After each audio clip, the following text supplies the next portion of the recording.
நண்பர்களை நீங்கள் பார்த்து கொண்டு இருப்பது உங்கள் கௌசிக ரிவ்யூ. சரி வாங்க வீடியோக்குள்ள போய் என்னென்ன நடக்க போகுது அப்படின்னு சொல்லிட்டு பாத்தீங்கன்னா, தீபக் நீ என்ன நினைச்சாலும் சரி உன்னோட பருப்பு இருப்பெல்லாம் வேகாது. நான் முடிவு பண்ணியாச்சு, நான் முடிவு பண்ணனா அது அந்த ஆண்டவன் முடிவு பண்ண மாதிரி அப்படின்னு சொல்லிட்டு நம்ம தீபிகா சொல்லிருக்காங்க.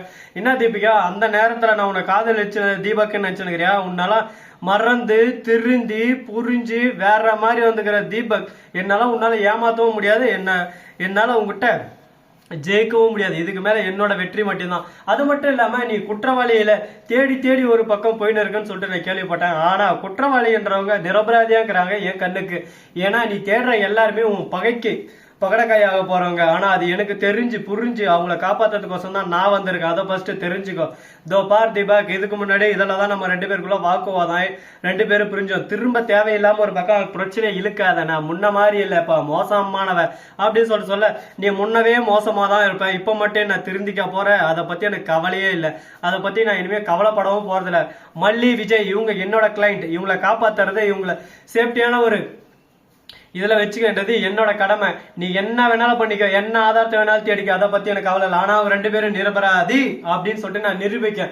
உண்மையான குற்றவாளி யாருன்னு சொல்லிட்டு தெரிஞ்சு அவங்கள கோர்ட்டுக்கு முன்னாடி நிறுத்தி அவங்களுக்கு தண்டனை வாங்கி தந்து மூஞ்சில கரிய பூசுவேன் அப்படின்னு சொல்லிட்டு நம்ம தீபக் ஒரு பக்கம் சவால் விடுறாரு. இதை கேட்டது தீபிகா இருந்தாலும் பார்க்கலாம்டா அப்படின்னு சொல்லிட்டு ரெண்டு பேரும் அந்த இடத்துல இருந்து மறுபக்கம் திரும்பி போயிட்டே இருக்காங்க. சரி ஓகே, இவங்களோட கான்செப்ட் ஒரு பக்கம் ஓரமா ஒதுக்கி வச்சாலும் அதுக்கு அப்புறம் என்ன நடக்குது அப்படின்னு சொல்லிட்டு பாத்தீங்கன்னா, நான் கதிரேசா நாம ஒண்ணு நினைச்சா கடவுள் ஒண்ணு நினைக்கிறான்ற போற, நீ சைலண்டா தான் இருந்த, சைலண்டாவே இருந்து உனக்கு ஓம குத்திட்டாங்களேப்பா அப்படின்ற மாதிரி நம்ம கதிரேசன் அவரோட அடியால் அவன் தான் வந்து காசை கொடுத்துருக்கு, எட்டுன்னு வந்தது எல்லாமே. அப்படிப்பட்ட அவன் அந்த இடத்துல தான் இந்த மாதிரி சம்பவம் நடந்துருச்சு. ஆனா அவன் யாரும் கொன்னாங்க அப்படின்ற விஷயத்த அவன் எல்லாருக்குமே தெரியும். ஆனா இந்த விஷயத்த வெளியே சொல்லக்கூடாது, நீ இந்த இடத்துல இருக்காத, எங்கன்னா தூரமா போயிருன்னு சொல்லிட்டு போக சொல்லிட்டாங்க.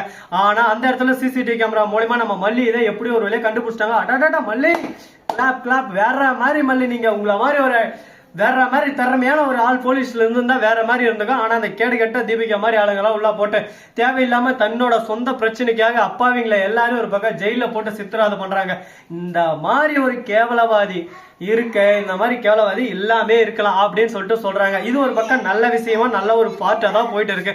அப்படி போயிட்டு இருந்தாலும் சரி ஓகே கைஸ், இதெல்லாம் ஒரு பக்கம் இருக்கு. அவன் எப்படி வந்தான் அப்படின்னு சொல்லிட்டு பாத்தீங்கன்னா, அவர் தான் பொண்டாட்டி புள்ள எல்லா பிரச்சனையும் சால்வ் ஆயிட்டு. ஏன்னா 2 மந்த் கிட்ட ஆயிடுச்சு. இனிமே நம்ம காத்திருக்க வேண்டிய அவசியம் இல்லை. இனிமே எந்த ஒரு பிரச்சனைக்காது. அது இல்லாம கதிரேசன் அப்பவே சொன்னாரு விஜய் அரெஸ்ட் ஆயிட்டாருன்னு சொல்லிட்டு. இனிமே நம்மளுக்கு என்ன பிரச்சனை, நாம ஒரு பக்கம் பூந்து விளையாடலாம் அப்படின்னு சொல்லிட்டு கையில வேற ஒரு 30 லட்சம் இருக்கு.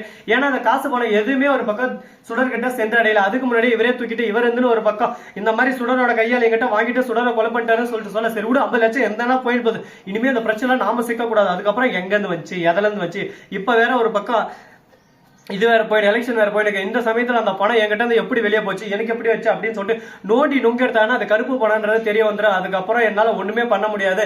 அப்புறம் ஸ்ரீனிவாசா கோவிந்தா அப்படின்னு சொல்லிட்டு என்னோட கம்பெனி எல்லாத்தையும் ஒரு பக்கம் ரைட் பண்ண ஆரம்பிச்சிடும். நிறைய கருப்பு பணம், அதாவது வரி கட்டாம ஏமாத்தி அடுக்கி வச்சுக்கிற பணம் தான் கருப்பு பணம். அந்த கருப்பு பணத்தை எல்லாமே ஒரு பக்கம் பிடிச்சாங்கன்னா அதுக்கப்புறம் ஒண்ணுமே பண்ண முடியாதுங்க.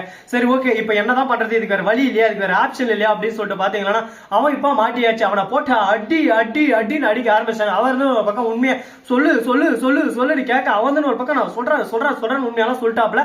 இதுக்கு மேல பிரச்சனை இல்லையாப்ல, ஓகே ஆப்ல அப்படின்னு சொல்லிட்டு நம்ம விட்டாலும், அதே சமயத்துல மறுபக்கம் நம்ம மல்லி இருக்காங்களா அவங்க இருந்து ஒரு பக்கம் தீபிகாவுக்கு போன் பண்றாங்க. என்ன தீபிகா நலமா, நீ யாரு என்னன்ற விஷயம் எனக்கு ஆல்ரெடி தீபா சொல்லிட்டாரு. அது மட்டும் இல்லாம இப்ப இந்த கேஸ்ல ஒரு முக்கியமான ஒரு ஆதாரம் எனக்கு கிடைச்சிருக்கு. இதை வச்சு யாரு குற்றவாளின்றத கோர்ட்ல நிரூபிக்குவேன், நானும் தப்பிக்குவேன், விஜயம் தப்பிக்க வைக்குவேன். உன்னால என்னடி முடியும், உன்னால என்ன முடியும், முடிஞ்சதா செஞ்சு பாரு. நானும் போனா போது வேணாம் அப்படின்னு சொல்லிட்டு விலகி போனா நீ வேணும்னு நெருங்கி வர மவளை. இதுக்கப்புறம் என்னோட ஆட்டம் ஆடுறமா, என் ஆட்டத்துல இனிமே யாரு குறுக்க வந்தாலும் சரி கச்சு போட்டு போயிட்டே இருந்துரும் பாத்துக்க அப்படின்னு சொல்லிட்டு உடனே சொல்லிட்டாங்க. ஆனா அதே சமயத்துல திடீர்னு ராஜேஸ்வரி வந்து நான் இருக்கும் போது எப்படி எல்லாரும் சந்தோஷமா இருக்க முடியும், சந்தோஷமா இருக்க விட்டுரும், நான் யாரையும் நிம்மதியா இருக்க விட மாட்டேன். நான் ஒரு விஷயத்துல கால் எடுத்து வச்சுட்டேன்னா அந்த விஷயத்துல நான் ஜெயிச்சாகணும். அது மட்டும் இல்லாம விஜய் எப்படி வெளியே வரலாம், விஜய் வெளியே வரக்கூடாது. விஜய் உள்ள தள்ளி அவனை கழித்து நான் வச்சு அவனை அணுவணுவா சுத்தப்படுத்த வைக்கணும். சுத்த பேசாம ராஜேஸ்வரி கொடுத்துட்டுக்கலாமோன்னு சொல்லிட்டு ஒவ்வொரு நாளும் ஒவ்வொரு செகண்ட் அவன் ஜெயில இருக்கிற முதல்ல அதை பத்தி தான் யோசிக்கணும். அவன் யோசிக்க எனக்கு அப்படியே சும்மா உள்ளுக்குள்ள ஜிவ்னு ஒரு சந்தோஷம் ஏறுப்பாரு. அந்த சந்தோஷத்துக்காக தான் நான் இன்னும் இருக்கிறது. சொத்து பணம் கோடி கணக்கில் வந்து ரஞ்சன் வந்து ராஜம்மா நீங்க கில்லாடி அம்மா, உங்களால இனிமே எனக்கு என்னென்ன பயன்கள் இருக்க போகுதுன்னு சொல்லிட்டு நான் காத்திருந்து கேள்வி ஆயிட்டேனே அப்படின்னு சொல்லிட்டு ஃபீல் பண்ணிருக்காங்க. ஃபீல் பண்ணாதீங்க, நடப்பதெல்லாம் நன்மைக்கே. இதுக்கப்புறம் தான் இருக்கிறது, இதுக்கப்புறம் தான் நம்மளோட ஆட்டம் ஆரம்பம், அதிரடியான ஆட்டம் ஆரம்பம் ஆக போது. பார்ப்போம் ஒன்னொன்னா என்னென்ன நடக்க போகுது, எது எது நடக்க போகுதுன்னு சொல்லிட்டு. ஸோ நண்பர்களே, இது மட்டும் இல்லாமல் மறுபக்கம் இன்னும் இன்ட்ரெஸ்டிங்கா நிறைய விஷயங்கள்லாம் நடந்துட்டு தாங்க இருக்கு. அந்த மாதிரி ஒன் பை ஒன்னா உங்களுக்கு எல்லாமே ஒரு பக்கம் பார்ட் பை பார்ட்டா பிரிச்சு பிரிச்சு பிரிச்சு மேஞ்சு உங்களுக்கு அப்படியே வீடியோவா அப்லோட் பண்ண போறேன். நீங்க ஒரு பக்கம் பார்த்து வாவ் எக்ஸைட்மெண்ட் ஆகணும், அதுக்கு தான் என்னோட ஆசை. சரி, இதெல்லாம் ஒரு பக்கம் போட்டோம். இதோட இந்த தகவலை நிறுத்திக்கிட்டு இன்னொரு முக்கியமான ஒரு தகவலை பத்தி சொல்ல போறேங்க. அப்படி என்னடா தகவல், எதை பத்தி நீ எக்ஸ்பிளைன் பண்ண போற அப்படின்னு சொல்லிட்டு பாத்தீங்கன்னா, இன்னதான் நடக்கும் நடக்கட்டுமே இருட்டினில் நீதி அப்படின்ற மாதிரிதான் ஒரு பக்கம் ஏமாத்திட்டு இருக்காங்க எல்லாரும். எப்படி எல்லாம் பண்ண போறாங்களோ, எந்த மாதிரி எல்லாம் செய்ய போறாங்க சொல்லிட்டு தெரியும். ஆனா கூடிய விரையில உண்மை ஜெயிக்கும் அப்படின்ற மாதிரி நம்ம மல்லி ஜெயிக்க தான் போறாங்க. மல்லிக்கு நல்ல காலம் பிறக்க தான் போகுது. அதை கூடிய விரையில கூடிய சீக்கிரம் நீங்க கண் கூட பார்க்க தான் போறீங்க. அது நீங்க பார்த்து என்ஜாய் பண்ண போறீங்க. இந்த வீடியோ என்னடா சொல்றேன், இந்த வீடியோ உங்களுக்கு பிடிச்சிருந்தா சொல்லு, இந்த வீடியோ உங்களுக்கு பிடிச்சிருந்தா லைக் பண்ணுங்க, சொல்லு, ஷேர் பண்ணுங்க, டிங் டிங் பெல்ல தட்டி விட்டு போங்க. தேங்க்ஸ் ஃபார் வாட்சிங். டாடா. என்ன சொல்லு, டாடான்னு. டாடா டாடா.